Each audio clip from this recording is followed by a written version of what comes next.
Bharatiya Janata party की तरफ से आज अपने राजौरी जिला दफ्तर में एक प्रोग्राम का इनेकाद किया गया है, जिसकी क़यादत पार्टी के जम्मू व कश्मीर के सदर सत शर्मा कर रहे हैं। इस अहम प्रोग्राम में पार्टी के दीगर सीनियर लीडर्स भी मौजूद हैं, जिनमें साबका मेंबर पार्लियामेंट चौधरी तालिब हुसैन, साबका काबीना वजीर चौधरी जुल्फ़िकार अली, साबका MLC विबोध गुप्ता व दीगर सीनियर लीडर्स हैं। ये प्रोग्राम भारतीय जनता पार्टी के ज़िला सदर दिनेश शर्मा की क़यादत में मुनक्किद हुआ है, जिसमें राजौरी ज़िला के अलग अलग इलाकों से आए पार्टी के कारकुनों व लीडर शमूलियत कर रहे हैं व इसमें मौजूदा वक्त में पार्टी की तरफ से चलाई जा रही मेंबरशिप ड्राइव को मज़ीद तेज़ किए जाने व तयशुदा वक्त के अंदर मुकम्मल किए जाने की बात पर जोर दिया जा रहा है। भारतीय जनता पार्टी के जम्मू व कश्मीर के सदर सत शर्मा इस मेंबरशिप ड्राइव में तमाम तर कोशिशों का जायज़ा ले रहे हैं व इसके अलावा पार्टी को ज़मीनी सतह पर मज़ीद मजबूत बनाने से जुड़ी हुई हिदायत भी पार्टी वर्कर्स को दी जा रही है। इन 2-3 दिनों में ये सारा काम कंप्लीट करें ताकि 25 से पहले ये सारा कंप्लीट होगा और 25-26 के बाद हमारे जो मंडलों के चुनाव हैं वो होने हैं, उसके बाद जिला का चुनाव होना है। इसलिए मैं आपसे अनुरोध करता हूं कि ये सारा काम जो है वो तेजी से किया जाए। इसके साथ साथ आप सभी जानते हैं कि जो हमारे साल के 6 पर्व है, जो 6 त्योहार पार्टी की तरफ से मनाए जाते हैं, उसमें सुशासन दिवस है जो माननीय अटल बिहारी वाजपेयी जी का जन्म दिवस है, 25 दिसंबर को होता है। तो 25 दिसंबर को हमारे कार्यक्रम जो हैं वो बूथ लेवल पर रहने वाले हैं। साथ साथ बूथ अध्यक्ष बन रहे हैं, इसके बाद मंडल अध्यक्ष, जिला अध्यक्ष। जैसे हमारा पार्टी का एक कॉन्स्टिट्यूशन है कि एक बूथ प्रेसिडेंट से लेकर नेशनल प्रेसिडेंट तक सभी नीचे से। बहुत बहुत धन्यवाद। अब मैं के अंतर्गत उम्र पार्टी के सभी प्रमुख कार्यकर्ताओं की ड्यूटी लगी थी और इसी के अंतर्गत मैं आज राजौरी में आया हूं। राजौरी के जिलाध्यक्ष दिनेश जी, हमारे सीनियर लीडर और पूर्व MLC विबोध जी, जुल्फ़िकार साहब, मलिक जी, हमारे पूर्व मेंबर पार्लियामेंट साहब, चौधरी साहब और पार्टी के सभी प्रमुख कार्यकर्ताओं के साथ मिलकर एक संगठनात्मक तौर पर ये बैठक थी, जिसमें पार्टी के चुनावों को लेकर सबसे पहले पार्टी में प्राइमरी मेंबरशिप को लेकर, उसके बाद एक्टिव मेंबरशिप और उसके बाद पार्टी के चुनावों को लेकर इस प्रक्रिया की शुरुआत के लिए यहाँ पर आया हूँ। पार्टी के आगामी कार्यक्रम जो 25 दिसंबर हम सब जानते हैं, पूरा देश जो है अटल जी का, माननीय स्वर्गीय अटल जी का जन्मदिन जो है वो धूमधाम से मनाता है और ये 6 त्योहारों में भी एक है। और उसके बाद 26 से लेकर 31 तक ये जो सप्ताह हम लोग मनाते हैं, उन बाल वीरों के नाम पर, जिसको हम बाल वीर दिवस के नाम पर पूरा देश जो है वो मनाता है। गुरु नानक जी के साहिबजादे, गुरु गोविंद सिंह जी के साहिबजादे, और जिस तरीके से उन 2 बच्चों की शहादत, हम सब जानते हैं कि जिस तरीके का एक वातावरण उस समय में था, उन छोटे छोटे बच्चे 6 वर्ष और एक 9 वर्ष का बच्चा जिस तरीके से उनको दीवार के बीच में चुनवा दिया, उनकी इस शहादत को भी हम लोग जो हैं देखते हैं। और ख़ास तौर पर पूरे विश्व भर में, पूरे देश भर के माध्यम से विश्व भर में ये बात जाननी चाहिए कि किस तरीके का वातावरण उस समय था कि 6 वर्ष के आयु के बच्चे, 9 वर्ष के आयु के बच्चे, उनको भी जो था वो छोड़ा नहीं गया। उनकी शहादत को भी हम जो है वो याद करते हैं।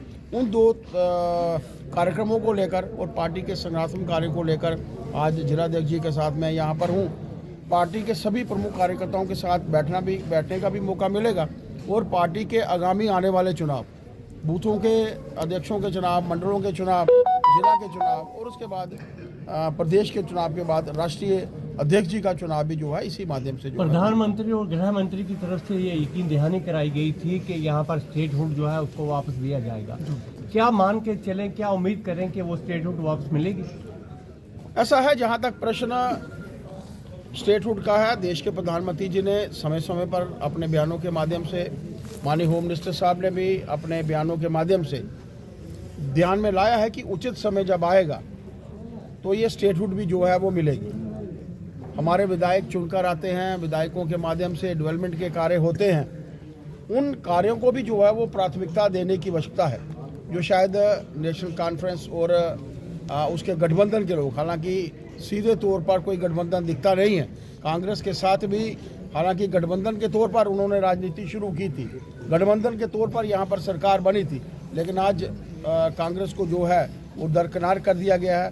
और ऐसे समय में मेरा मानना है कि देश के प्रधानमंत्री जी ने जब जिस तरीके से कहा है कि उचित समय आएगा, उचित समय का हमें इंतजार करना चाहिए, स्टेटहुड डेफिनेटली मिलेगा। सर, नेशनल कॉन्फ्रेंस ने तो अपने मैनिफेस्टो में भी ये रखा था कि स्टेटहुड हम दिलवाएंगे, तो क्या लगता है कि उनकी सरकार में ऐसा हो पाएगा या फिर लोगों को सिर्फ ख्वाब दिखाएंगे? ऐसा है कि वो जो ख्वाब उन्होंने 370 को हटाने के लिए दिए थे, 35A को हटाने के लिए दिए थे, एक रेजोल्यूशन के तौर पर जो कोई मायने नहीं रखता था।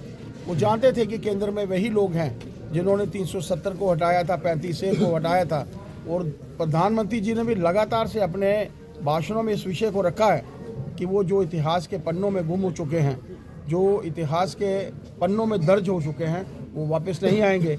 उन्होंने मात्र बरगलाने के लिए, कश्मीर की मासूम जनता को बरगलाने के लिए वो रेजोल्यूशन रखा था, और जिसको असंवैधानिक तरीके से पारित भी जो है करवाया, उन्होंने करने की कोशिश नहीं, वो करवाया, लेकिन वो जानते हैं इसका कोई मायने जो है वो नहीं रखता। सर, गृह मंत्री के बयान के बाद कांग्रेस समेत बाकी विपक्ष पार्टियां जो है वो सड़कों पर हैं, क्या मान के चलें जो उनका बयान था, क्या उसे तोड़ मड़ोड़ के सामने रखा जा रहा है या फिर कोई इसके पीछे और वजह? ऐसा है कि कभी हमारे ध्यान में हो कि बाबा भीमराव अंबेडकर जी जब चुनाव लड़े थे, मेंबर पार्लियामेंट का चुनाव लड़े थे, कांग्रेस से संबंधित थे, कांग्रेस पार्टी से ही वो हर एक वाबस्ता था, क्योंकि उन दिनों में एक ही पॉलिटिकल पार्टी थी। आप सोचिए कि उन्हीं के एक सहायक को जवाहरलाल नेहरू जी ने खड़ा किया, लगातार से भाषण उस सहायक के तौर पर सहायक के लिए समय समय पर जवाहरलाल नेहरू जी के माध्यम से दिए गए, उनको जिताया गया, बाबा भीमराव अंबेडकर जी को हराया गया। और कभी बाबा भीमराव अंबेडकर जी के विषय में कभी उनके घर के बारे में नहीं सोचा गया, कहाँ से उन्होंने शिक्षा प्राप्त की उसके बारे में नहीं सोचा गया, कहाँ पर उन्होंने दीक्षा प्राप्त की उसके बारे में नहीं सोचा गया। वो जो 5 तीर्थ की रचना थी वो देश के प्रधानमंत्री जी ने नरेंद्र भाई मोदी जी के समय में हुई, और हम सब भारतीय जनता पार्टी के कार्यकर्ता, भारतीय जनता पार्टी आज विश्व की सबसे बड़ी पॉलिटिकल पार्टी है, 12 करोड़ से भी ज़्यादा पार्टी के कार्यकर्ता हैं। बाबा भीमराव अंबेडकर जी के जन्मदिन को हम लोग एक त्यौहार की भांति मनाते हैं। 6 फेस्टिवल जो हमारे हैं वो उनमें से एक है। जिस तरीके से अटल बिहारी वाजपेयी जी का जन्मदिन हम लोग त्यौहार की भांति मनाते हैं, वैसे ही बाबा भीमराव अंबेडकर जी के जन्मदिन को भी हम लोग त्यौहार की भांति मनाते हैं। उस कांग्रेस ने कभी उनके हित के बारे में बात नहीं की, कभी उनके बारे में नहीं सोचा, और समय समय पर उन्होंने हमेशा से, जैसे मैंने आपको कहा, चुनावों में भी जिस तरीके से चुनावों में उनको हराया गया, और वो एक वातावरण ऐसा खड़ा करने की कोशिश की गई कि हालांकि विश्व का सबसे बड़ा संविधान लिखने वाले प्रख्यात नेता जो उस वक्त के सबसे बड़े नेताओं में से थे, उनको जो था वो नीचा दिखाने की कोशिश हमेशा से कांग्रेस ने जो है वो की।